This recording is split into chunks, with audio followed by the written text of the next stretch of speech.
نبی کی یاد کی بات آئی ہے تو ذرا دیکھو مسلمانوں، یہ رمضان شریف کا مہینہ گزرا، آج جب ہم رمضان شریف کا روزہ رکھتے ہیں تو ہماری خوشی کا حال کیا ہوتا ہے؟ ہم اپنے بچوں کے ساتھ عید مناتے ہیں، ہم اپنے گھروں میں خوشی کا اظہار کرتے ہیں، مدینہ طیبہ کی ایک تاریخ اپنے سامنے رکھتے ہوئے چلو، نبی کونین نے بھی ایک عید کا اعلان کیا تھا۔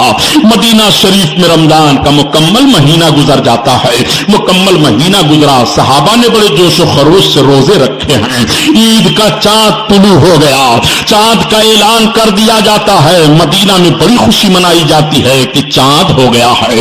نبی کونین کے عشاق رات بھر جاگتے ہیں، بچے گلیوں میں جھوم جھوم کر کے خوشی منا رہے ہیں، سویرے عید ہونے والی ہے، صبح کا سفیدہ پھیلتا ہے، نماز فجر ادا کرنے کے بعد صحابہ عیدگاہ کی طرف جانے کی تیاری کرنے لگے، میدان صحابہ جمع ہو رہے ہیں نماز عید ادا کرنے کے لیے۔ اللہ کے رسول صلی اللہ علیہ وسلم بھی اپنے کاشان نبوت سے باہر تشریف فرما ہوئے، میرے سرکار بھی عیدگاہ کی طرف جان رہے ہیں، نبی کے چند قدم اٹھے تھے کہ میرے آقا کی نگاہ پڑی، ایک بچہ زارو قطار رو رہا ہے، اس کے آنسو بہ رہے ہیں، اللہ کے رسول صلی اللہ تعالی علیہ وسلم قریب پہنچ کر کے اس بچے کے سر پر اپنا نبوت والا ہاتھ رکھ دیتے ہیں، اور ہاتھ رکھنے کے بعد ارشاد فرماتے ہیں بیٹا آج عید کا دن ہے، مدینہ کے سارے بچے تو عید کی خوشی منا رہے ہیں اور اپنے باپوں کے دامنوں سے مچلتے ہوئے عیدگاہ کی طرف جا رہے ہیں، تم کیوں رو رہے ہو؟ تمہارے اوپر کون سی پریشانی آئی ہے؟ اتنا سننا تھا کہ بچہ ہچکیاں لے لے کر کے اور رونے لگتا ہے، اس کی سسکیاں بچ جاتی ہیں۔ نبی کونین صلی اللہ تعالی علیہ وسلم کے تعلق سے وہ نہیں سمجھ رہا ہے کہ میرے سر پر نبی اپنا ہاتھ رکھے ہوئے ہیں، کونین کے دولہا میرے سر پر اپنا ہاتھ رکھے ہوئے ہیں، بے سہاروں کو سہارا دینے والے آقا میرے سر پر ہاتھ رکھے ہوئے ہیں، نہیں، بچہ تو یہ سمجھ رہا ہے عرب کے کوئی شریف مرد ہیں جو مجھ سے میری خیریت پوچھ رہے ہیں، بچہ روتا جا رہا ہے، اس کے آنسو گرتے جا رہے ہیں، سسکیاں بدھی ہوئی ہے، یہ پوچھنے والے کاش میرا بھی باپ ہوتا تو میں عیدگاہ کی طرف جاتا، ہائے میرا باپ نہیں ہے، مدینہ میں آج مجھ جیسا غریب کوئی بچہ نہیں ہے، مدینہ میں مجھ جیسا مفلوق الحال کوئی بچہ نہیں ہے، میرا باپ نہیں ہے، اس لیے میں رو رہا ہوں، اور رو کر کے میں اپنے مصیبت کو ہلکا کر رہا ہوں۔ میرے آقا کی جستجو بڑھ گئی، آقا ارشاد فرماتے ہیں بیٹا بتا تو تیرا باپ کیا ہوا، آخر تیرے باپ پر کون سی پریشانی آئی ہے؟ تب تک سسکیاں لیتے ہوئے بچہ کہتا ہے اے پوچھنے والے، ایک مرتبہ ایک جنگ میں اللہ کے رسول کے ساتھ میرے باپ نے شرکت کی اور میرے باپ کو سرکار کے قدموں میں شہادت مل گئی، میری ماں نے دوسری شادی کر لی ہے، مجھ کو گھر سے نکال دیا گیا ہے، ہائے مجھ جیسا کوئی غریب بچہ نہیں ہے، مجھ جیسا کوئی مفلوق الحال نہیں ہے، اتنا کہہ کر کے بچہ اس کے آنکھوں سے آنسو گرنے لگتے ہیں، اس کی سسکیاں بڑھ جاتی ہیں، اس کے چہرے کو دیکھنے کے بعد میرے آقا کا رحم و کرم ملاحظہ فرماؤ، نبی شاہ فرماتے ہیں بیٹا تم رو نہیں، جس رسول کے قدموں میں تیرے باپ کو شہادت ملی ہے وہ اللہ کا رسول میں ہی ہوں، اتنا سننا تھا کہ روتا ہوا بچہ مسکرا پڑا۔ اعلیٰ حضرت عظیم البرکت اسی طرف اشارہ فرماتے ہیں کہ جس کے تسکین سے روتے ہوئے ہنس پڑے اس تبسم کی عادت پہ لاکھوں سلام، لاکھوں سلام، ان کے نثار کوئی کیسے ہی رنج میں ہو، جب یاد آ گئے ہیں سب غم بھلا دیے ہیں، سب غم بھلا دیے ہیں۔ اللہ اللہ، آپ ذرا ملاحظہ کرو نبی کونین کی یاد کس طرح سے غموں کا علاج ہے، نبی کا ذکر منانا مصیبتوں کو دور کرنا ہے۔ آج کہاں ہیں وہ لوگ جو اپنے نبی کے ذکر کو کہہ دیا کرتے ہیں کہ اتنی یاد مصطفیٰ کی کیوں منائی جا رہی ہے، اس طرح سے یاد کیوں کیا جا رہا ہے؟ آؤ ذرا دیکھو تمہارے نبی کی عظمت کا حال کیا ہے۔ اعلیٰ حضرت عظیم البرکت عرض کرتے ہیں یا رسول اللہ ایک دل ہمارا کیا ہے، آزار اس کا کتنا،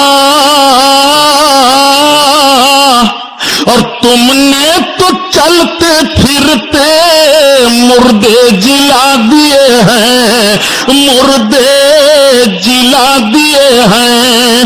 یا رسول اللہ، آپ کا کریمانہ حال تو یہ ہے کہ یا رسول اللہ آپ چاہیں تو مردوں کو جلا دیتے ہیں، چلتے ہوتے ہیں، اور آپ کا کرم ہوتا ہے مردے زندہ ہو جاتے ہیں۔ جب آپ کا کرم یہ ہے کہ چلتے ہوئے مردوں کو آپ زندگی دے دیتے ہیں تو میرے دلوں کی تکلیفوں کو آپ تو آنے واحد میں دور کر دیں گے۔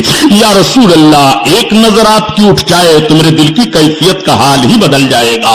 یا رسول اللہ، نگاہ کرم ہو جائے تو میرے دل کی ساری تکلیفیں دور ہو جائیں گی، آزار ہمارے دل کے سارے ختم ہو جائیں گے، ہمارے دل کی ساری پریشانیاں ختم ہو جائیں گی۔ یا رسول اللہ، اس لیے کہ آپ کا کریمانہ حال تو یہ ہے کہ آپ چلتے ہوتے ہیں اور چلتے چلتے مردوں کو زندہ کر دیا کرتے ہیں۔ ایک مرتبہ میرے سرکار تشریف لے جا رہے ہیں قبرستان کے کنارے کنارے، تب تک ایک یہودی کی نگاہ پڑی، اس نے کہا محمد؟ آپ نے فرمایا ہاں۔ کہا نبی ہو؟ سرکار نے فرمایا ہاں۔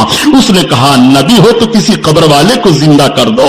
نبی کونین صلی اللہ علیہ وسلم ارشاد فرماتے ہیں بتا کس قبر والے کو زندہ کر دوں؟ اس نے ایک قبر کی طرف اشارہ کرتے ہوئے کہا اسی قبر والے کو زندہ کر دیجئے۔ تب تک میرے سرکار نے قبر کی طرف اشارہ کیا، قبر شق ہو جاتی ہے، اس کے اندر سے ایک لڑکی کلمہ پڑھتے ہوئے نکلتی ہے اور کہتی ہے الصلاۃ والسلام علیک یا رسول اللہ۔ آقا کریم ارشاد فرماتے ہیں بتا کیا دنیا میں تو رہنا چاہتی ہے؟ اس نے عرض کیا یا رسول اللہ، دنیا سے بہتر میں آخرت کو پائی ہوں، یا رسول اللہ مجھے آخرت میں رہنے کے لیے اجازت عطا فرمائیں۔ پھر وہ لڑکی قبر میں چلی جاتی ہے اور قبر درست ہو جاتی ہے۔ یہودی نے سرکار کے اس معجزہ کو دیکھا، کلمہ پڑھ کر کے اسلام میں داخلہ لے لیا۔ اب اعلیٰ حضرت عظیم البرکت کا شعر پڑھو۔ اعلیٰ حضرت اسی طرف اشارہ فرماتے ہیں ایک دل ہمارا کیا ہے، آزار اس کا کتنا،